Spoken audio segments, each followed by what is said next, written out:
This Saturday, we're going to be marching again in our hundreds of thousands in London as part of a global day of action for Gaza. Now, for weeks, scholars and experts in addressing crimes against humanity have been telling the world that what Israel has unleashed upon the people of Gaza is a textbook case of genocide. We all know that.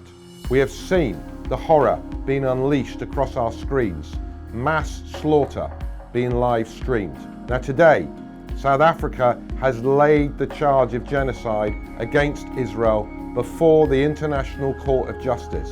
It has highlighted the statements of genocidal intent made not by marginal figures in Israel, but by Israel's political establishment. The Prime Minister, the President, who said there are no innocent people in Gaza, that everyone is a justifiable target, and who proudly signed his name on an Israeli missile before it was fired. And the Defense Minister, who said that Israel must destroy everything. Now, in making the case before the court, South Africa's lawyer quoted the Palestinian pastor from Bethlehem, Munza Isaac, who set the world this moral test. I want you to look in the mirror, he said, and ask, where was I when Gaza was going through a genocide?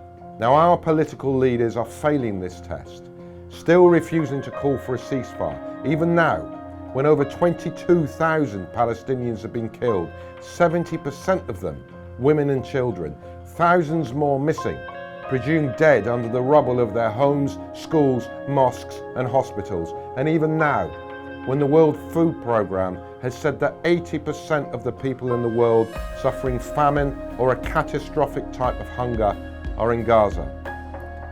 Those marching on Saturday in their hundreds of thousands will march because they refuse to do nothing. We refuse to do nothing.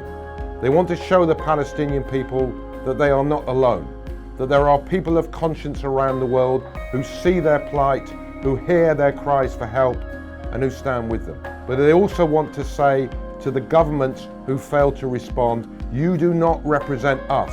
We demand that you call for a ceasefire, an end to the siege of Gaza, and a dismantling of the entire structure of apartheid Israel has imposed upon all of the Palestinian people for over 75 years. This Saturday, as we march in London, we will be joined by people marching in over 100 cities in more than 40 countries across 6 continents in a global day of action, all united in calling for an end to genocide and for justice and liberation for the people of Palestine.